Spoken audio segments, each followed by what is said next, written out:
2018 é ano de eleição para presidente da República.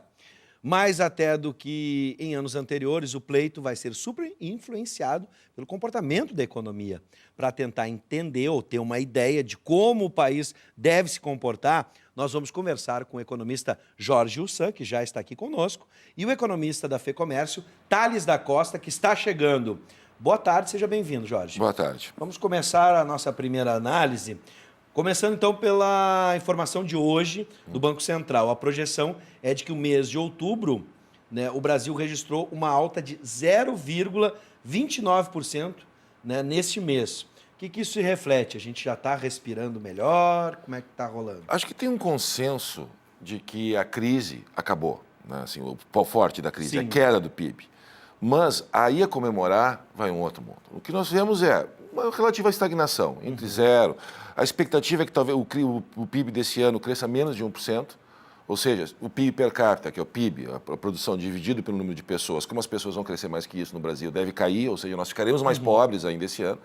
A diferença é que nós ficaremos um pouco menos pobres em relação a outros anos. Mas absolutamente não dá para comemorar, embora nós saibamos que, vamos dizer assim, até o momento, o pior da crise, pelo menos até 2017, já passou. 2018, outros 500. O comércio, pelo menos, a gente entrevistou aqui representantes da CDL, por exemplo, da FCDL, né, de todas as câmaras dirigentes lojistas do Estado, que estão otimistas para essa retomada. E aí a questão da inflação. Em alguns produtos, a gente sente, por exemplo, o impacto da gasolina, que teve uma alta, uma sequência de alta. A gente teve também o aumento no gás de cozinha. Mas, por outro lado, a gente teve redução na cesta básica aqui na região metropolitana. O que a gente pode entender desse jogo da inflação? Até que ponto a inflação, nesse momento, ela realmente está baixa ou até que ponto essa inflação não representa ainda uma estagnação? As pessoas não estão indo às compras. Aí depende muito da abordagem. O que eu acho em relação a isso, né? A inflação está baixa demais. A meta do Banco Central era de 4,5% de inflação. Esse ano nós vamos fechar com 3%. Ou seja, o Banco Central tinha uma inflação elevada, especialmente o ano passado, a inflação estava rodando a quase 10% nos índices gerais de preços. Esse ano se espera que eles tenham deflação, ou seja, os preços diminuam. Isso pode parecer bom? Pode parecer bom, mas não é. Porque quando o preço está diminuindo, quer dizer, tu não tem nem para quem vender, não é que tu não pode aumentar o teu preço, tu tem que baixar o teu preço. Ele é o resultado de uma crise. Então, deflação nunca é bom, raramente, em apenas alguns casos. Quanto aos índices de preços ao consumidor, é difícil explicar para as pessoas, eu compro gás de cozinha, tu andas de carro, tem gás de cozinha. A mudança de política de preços na Petrobras fez esses preços dispararem. Mas, como tu bem disse, a inflação é uma média. Algumas coisas aumentaram muito, quer dizer que outras não aumentaram, outras caíram muito. A inflação está baixa, num certo sentido, baixa demais. Se nós formos ver qual é o impacto disso nas nossas vidas, a inflação subiu muito menos do que deveria. Mas, em compensação, a taxa de desemprego aumentou brutalmente. Nós temos notícias constantes nos jornais, em grandes empresas, pequenas empresas fechando postos de trabalho. E os postos que estão sendo criados são postos de baixa qualificação e postos informais. Quer dizer, eu saí do mercado de trabalho, ou eu vou trabalhar por conta própria, ou eu volto para um trabalho informal, que é melhor do que nada, evidentemente, mas que ainda assim não recupera ou não se compara aos postos de trabalho com carteira assinada, de melhor qualidade, em geral, nem todos, mas em geral, melhor qualidade, no período até 2014. O que eu acho? Né? Que o governo, por uma série de questões, entre elas políticas também, eu estava falando em 2018, a influência que isso vai ter na política vai ser importante, o governo deu uma pausa, jogou uma bomba atômica na inflação. Jogou uma bomba atômica, ou seja, todo mundo concordava que a inflação tinha que ser diminuída, não é dizer, vamos ser inflacionistas, deixa a inflação subir, porque ela é perniciosa para as pessoas.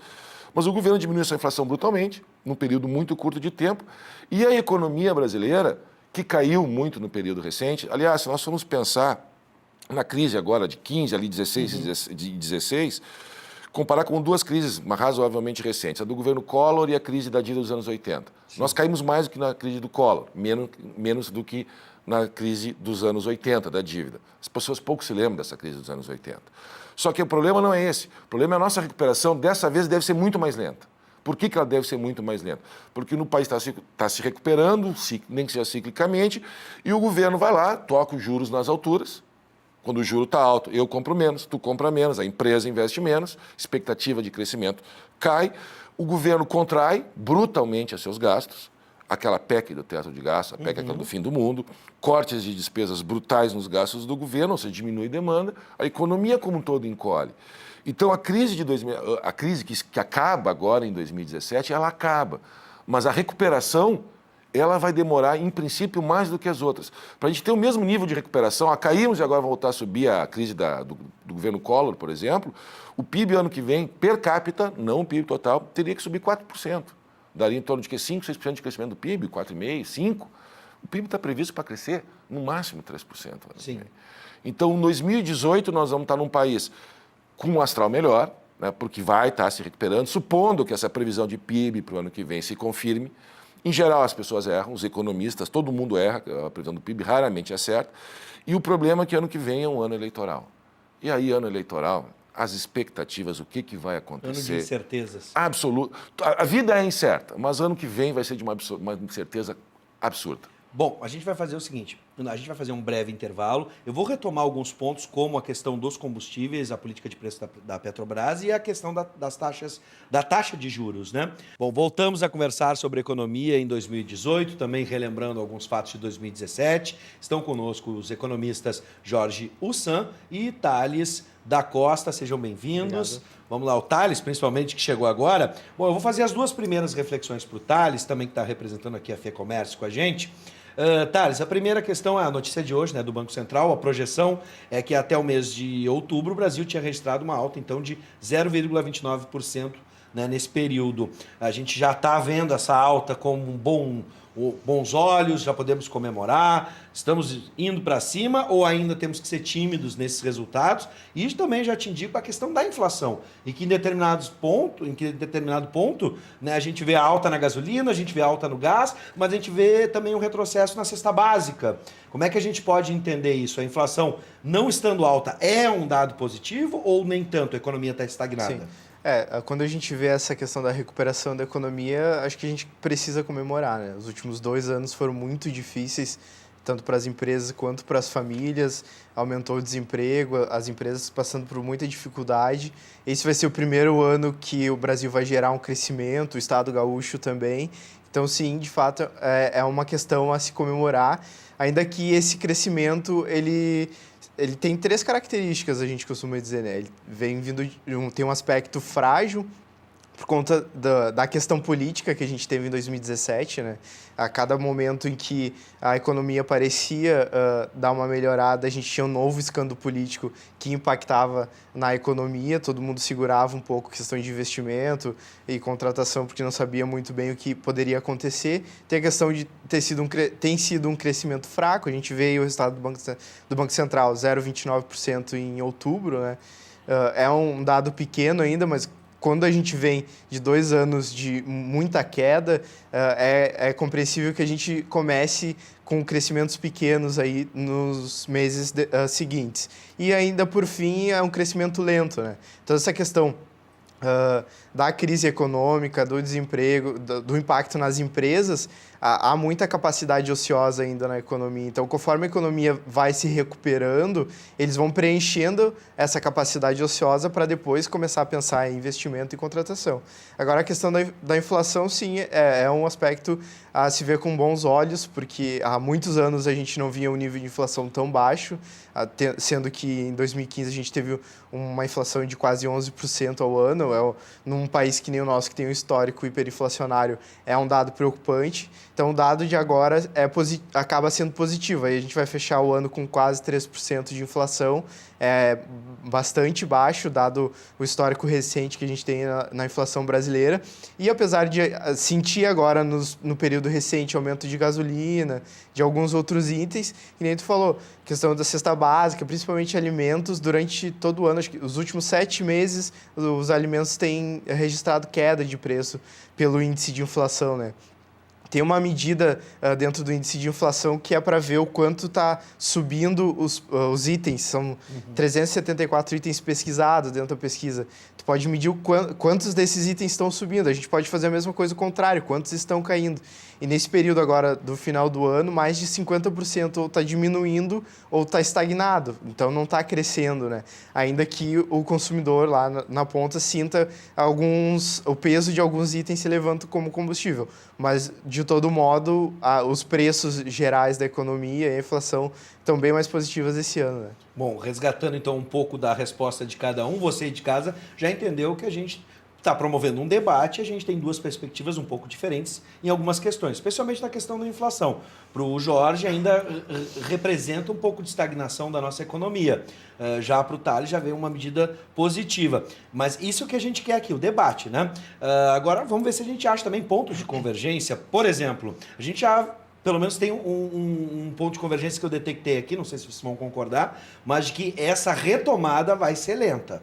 Ela não vai ser uma retomada. Não dá para dizer que 2018 vai ser um ponto de partida para uma grande retomada.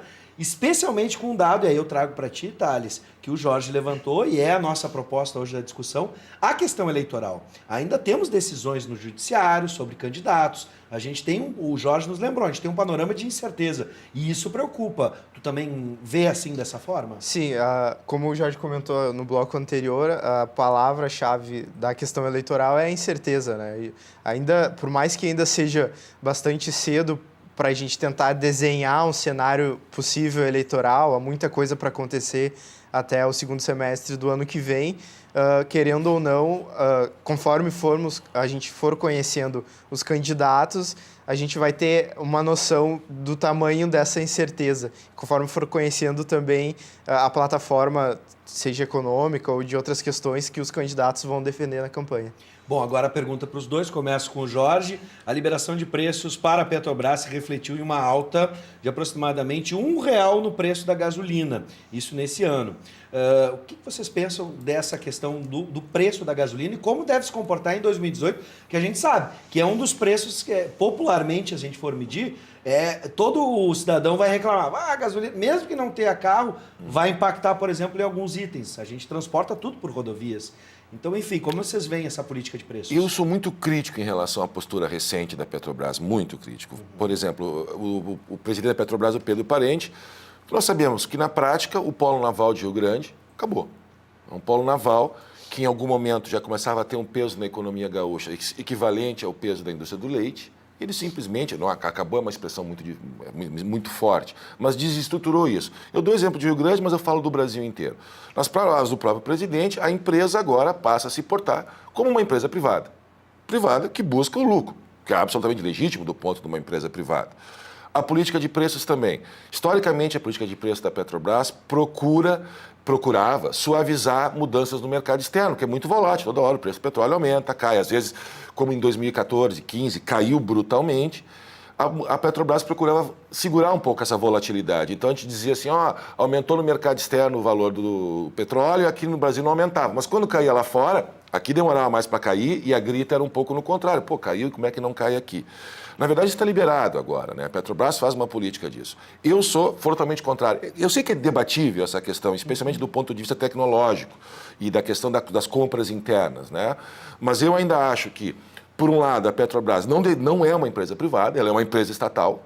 É uma empresa estatal que tem que preservar algumas questões da economia brasileira e outra, essa política de preços que faz sentido da Petrobras, que vem de prejuízos, lava-jatos e tais, mas o fato objetivo é o seguinte, a gente estava vendo uma reportagem esses tempos, aumentou o número de queimaduras e acidentes com fogo em regiões mais pobres do país nordeste, porque as pessoas estão cozinhando com carvão.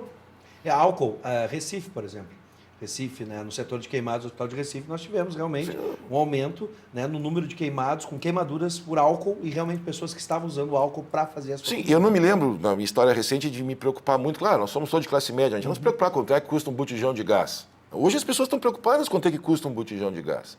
Né? O próprio setor de transporte, mas eu estou falando agora do gás, que é uma coisa que pega nas pessoas que estão nos vendo, que todo mundo sabe o que está acontecendo.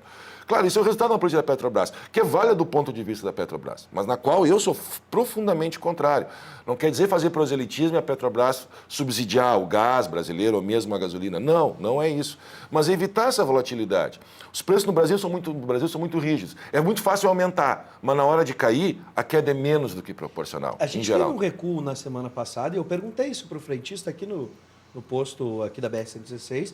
Eu disse, olha, deu um recuo na gasolina. O gás aumentou, mas a gasolina tinha recuado na refinaria. Eu disse, mas aqui não repassou na bomba. Pelo menos naquela sequência de alta estagnou. Naquele preço, volta de 4,12 aqui na BR-116. Mas não, a gente não teve o movimento contrário. Todos os movimentos foram de alta. Essa política de preço da Petrobras está refletindo, na tua opinião, um benefício para a população? Porque na ponta ali a gente sabe, gás pelo menos todo mundo vai usar. Sim.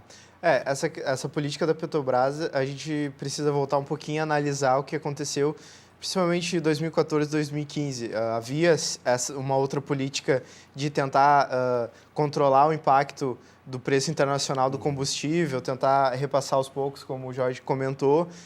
Agora, naquele momento, chegou a um ponto de tal represamento, e aí se discute os motivos, porque poderia ter sido feito esse represamento do preço do combustível para não repassar, etc., que no momento seguinte, quando foi necessário corrigir esse represamento de preço, foi feito tudo consequentemente de uma vez só, e gerou um impacto forte sobre a inflação. Fora o impacto também dentro do caixa da Petrobras, tudo mais que a gente viu aí no decorrer dos anos, o impacto negativo que isso teve sobre a empresa. Então, é uma questão que a gente precisa discutir enquanto sociedade. Se a gente vai querer utilizar recursos públicos que já são relativamente escassos, retirar de outras áreas para poder segurar um pouco esse preço, subsidiar até certo nível ou não, ou repassar com preço menor, mas cobrir o rombo que teria na Petrobras, ou se a gente vai querer repassar o preço para o consumidor. De uma forma ou de outra, a gente precisa entender essa dinâmica de como ela acontece e qual escolha a gente vai tomar. Bom, agora vamos para outro movimento do governo, que foi o corte nas taxas Selic, né? E os juros chegaram ao menor patamar da história. Sobre esses pontos, são duas perguntas. O que falta para isso chegar ao consumidor, né? E como essa redução pode se refletir na eleição? E vou acrescentar não só o consumidor, mas ao empresariado. Se ele pode começar a pensar em investir, tendo crédito agora na praça. Até a gente fica esperando agora quando os bancos vão assumir isso para que o consumidor e até mesmo os empresários possam ter. Isso é uma pergunta muito comum, né? A explicação padrão, pelo menos, é dizer o seguinte, olha, os juros diminuíram. Quando é que eles vão chegar na ponta para mim, para nós, né? Bom, um dos problemas é uma alta inadimplência no Brasil. Os bancos têm muito... O problema da inadimplência, ele existe. A questão de como é que se dá essa relação do juro da inadimplência é muito discutível, né? Se o juro é alto porque a inadimplência é alta porque o juro é alto. Isso é muito discutível. Mas, de qualquer forma, os bancos procuram se precaver disso também. Mas tu fala uma coisa que é importante, quer dizer, o banco, quando empresta, ele empresta para alguém que ele imagina que vai poder pagar. Ele vai emprestar para a minha empresa, ele imagina que a minha empresa vai poder vender o produto e, com isso, pagar o empréstimo que eu fiz para o meu investimento. Assim como eu vou investir, não é porque o dinheiro está barato, eu vou investir porque eu vou imaginar que mais adiante eu vou conseguir isso, eu vou produzir mais e eu vou ter para onde vender isso. As expectativas, como acho que é um consenso entre todo mundo, pode ser por várias razões onde não se concorda, é de que não se sabe o que vai acontecer. Como é que vai ser 2018? Quer dizer, até quando isso vai passar? Claro, os juros diminuindo é bom. O juro caiu para patamares, mas a inflação também está muito baixa. A diferença entre o juro e a inflação, um juro de 7%, uma inflação de 3%, ainda é um juro real de 4% para o governo, que é o menor pagador. Não se refletiu aqui. Uma outra questão, o mercado brasileiro é muito oligopolizado. Tem 5 bancos que detêm a maioria do crédito. Os bancos públicos tiveram um papel importante na crise de 2008, 2009, levando crédito. Claro, tem um contraponto dizendo os bancos não deveriam ter feito isso, é contra as leis do mercado, mas os bancos públicos assumiram a frente no crédito para evitar o aprofundamento da crise em 2008, 2009. Essa vez, não. Novo governo, uma completa nova perspectiva de como lidar com a economia, os bancos públicos não fazem isso também. Então, provavelmente, esse juro, até passar para o consumidor, deve demorar. Eu não gosto de fazer assim, quanto é que vai ser? Não faço ideia. Sim. Mas deve demorar. Mas o cenário do ano que vem é um cenário interessante para esse ponto. Menos do juro, mas mais em relação às candidaturas que nós não conhecemos, mas como é que essas candidaturas vão se portar frente a variáveis importantes na economia. Por exemplo, o gasto público, a PEC dos gastos, outras coisas. A reforma trabalhista, que está começando agora a surgir as primeiras coisas da reforma trabalhista, como é que vai se dar a relação dos candidatos em relação à reforma trabalhista e a reforma da Previdência, que está aí também, que ficou para fevereiro, provavelmente ela subiu no telhado, mas ela vai ser um fator importantíssimo nas Até eleições. porque na questão da reforma trabalhista a gente vai ter agora o movimento do judiciário, como isso vai realmente fomentar ou não a economia, essa é a expectativa. Em outras palavras, o que vai valer e o que o judiciário vai entender que não Exatamente. vale. A correção que antes era pelo IPCA das causas e seria pela TR, o judiciário já disse não é TR, volta a ser o IPCA como era antigamente. Bom, em cima dessas perguntas, Thali, e aí ficamos imaginando, até porque representa a FEComércio, de que se o empresariado está, por exemplo, seguro para começar a voltar a investir com a disponibilidade de crédito. A questão do crédito em si, além dos pontos que o Jorge comentou, para o empresariado, a gente ainda vê uma demora para chegar todo mundo, tanto o consumidor final quanto o empresário, né? Tem essa questão do oligopólio dos bancos, tem a questão do custo, que é o crédito também, além da inadimplência, tem a questão de custo do próprio banco, tamanho de spread, que é discutível ou não também. Então, para o empresário em si, acaba começando a ser positivo essa redução da taxa de juros, porque vai começar a surgir linhas de crédito com juros um pouco melhores, e o empresário, a depender de como se comportar esse cenário eleitoral, pode decidir a começar a gerar investimentos, e muitas vezes pode não ser investimentos de ampliação, mas sim investimentos de manutenção. Muitas empresas precisam continuar funcionando, precisam de crédito para manter o seu funcionamento, e esse cenário de juros um pouco reduzido pode favorecer essas decisões. Bom, gente, vamos chegar na pergunta final. O resultado da eleição pode, acredito eu, evidentemente, influenciar o ânimo do mercado, né? Essa resposta todos temos. A questão é como vai influenciar, né? Então, por exemplo, se admitirmos a hipótese de Lula candidato, aí ele consegue, né, aqui no seu recurso no TRF4, tem a candidatura permitida e atualmente as pesquisas dão a ele o primeiro lugar. Isso pode provocar uma instabilidade, vide toda a crise política que a gente passou desde 2014 até agora. Como vocês enxergam isso? E pergunto também dicas para a gente encarar, porque, por exemplo, esse cenário de inflação baixa, taxa de juros baixa, vai refletir também para o consumidor ou para o poupador, né? Aquele que está com dinheiro na poupança, já está pensando, será que a poupança é um bom negócio para 2018 ou não? Vamos começar, então. Eu acho que eu vou dividir, né, até para cada um na sua perspectiva. Jorge, como é que a gente deve lidar, pensar a economia para o ano que vem, né? E depois passo para o Thali até para trazer a perspectiva do empresariado.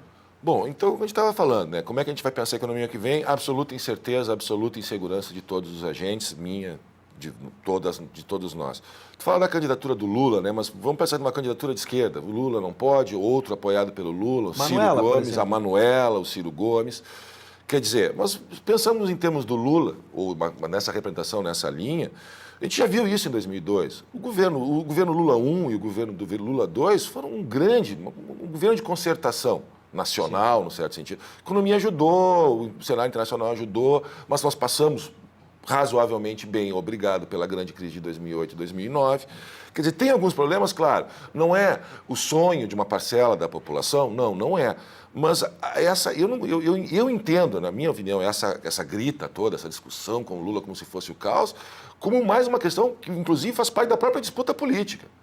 Porque, na prática, nós vimos quando o Lula governou, acaba tendo que fazer um acordo. O Congresso continua o mesmo. Ou seja, tu não consegue governar um partido para governar tem que ter a maioria do Congresso. Nenhum partido consegue, nem o PT num extremo, nem o PSDB no outro, que são os dois grandes partidos que monopolizaram as eleições desde 94. Nenhum desses partidos consegue a maioria. Temos que acordar com quem? Com o Centrão, com o bom e velho PMDB. Nada indica que esse cenário vai mudar para 2019. Então, haverão tensões na campanha? Haverão, e haverão muitas. Mas essas tensões depois vão ter que ser mais ou menos coordenadas no momento que o governo for eleito. Isso num governo de esquerda. Um governo do PSDB vai ter que fazer isso com menos concessões. Um governo do Bolsonaro, que é essa sim que eu vejo que é a grande preocupação, esse sim. Esse para mim, a grande preocupação é o governo de uma eventual vitória do Bolsonaro. Isso para mim seria então, até mesmo para o pequeno poupador, a prudência é a melhor eu digo assim, para o pequeno poupador, o que a gente quer com o pequeno poupador? A gente não quer ganhar dinheiro, a gente quer não perder dinheiro. Exato. Então, minha tese é essa, o trabalhador ele não quer ganhar dinheiro no mercado financeiro, ele quer manter o poder de compra dele. Isso é o basal. Portanto, prudência, nesse caso, melhor cenário. Esquece Bitcoin, esquece grandes especulações, poupança, CDB, dependendo do valor. sem grandes exageros, vamos assim, grandes arrobos, porque o ano que vem, se quem disser o que vai acontecer ano que vem, está falando, está mentindo ou está querendo ibope, porque ninguém sabe direito o que vai acontecer o ano que vem. Bom, agora passo para o Thales, até em cima dessa reflexão, há perspectivas dentro do país que acham, por exemplo, tem gente que considera Lula de esquerda, tem gente, por exemplo, da esquerda que já vê Lula como centro.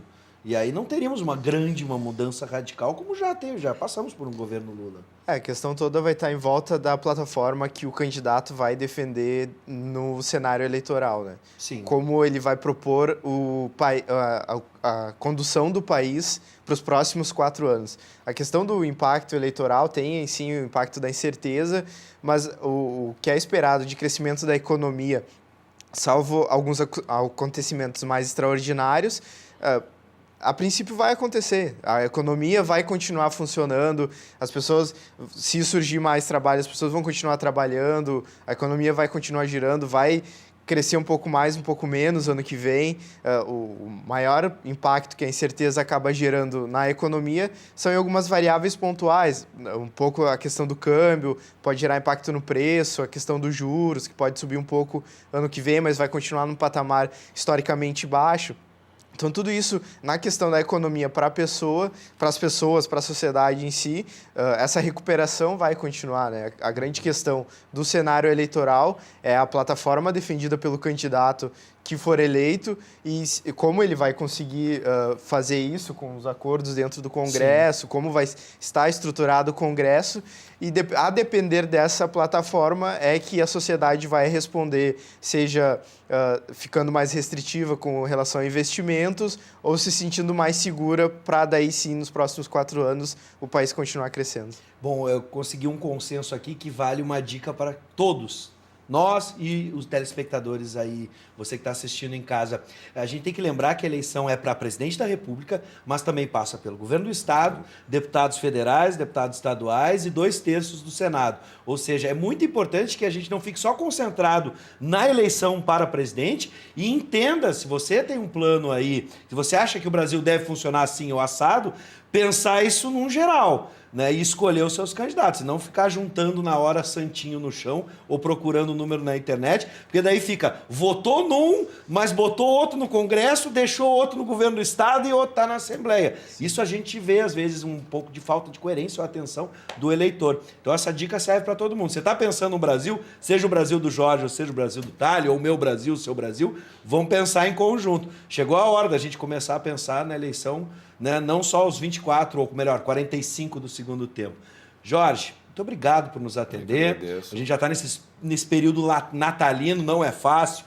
Thales, da mesma forma. Obrigado. E eu já deixo aqui o meu abraço para vocês e um Feliz Natal para suas famílias. Igualmente. E para todo mundo, né? Que a gente tenha um 2018 melhor e que o Papai Noel seja gordo, né? Como sempre foi.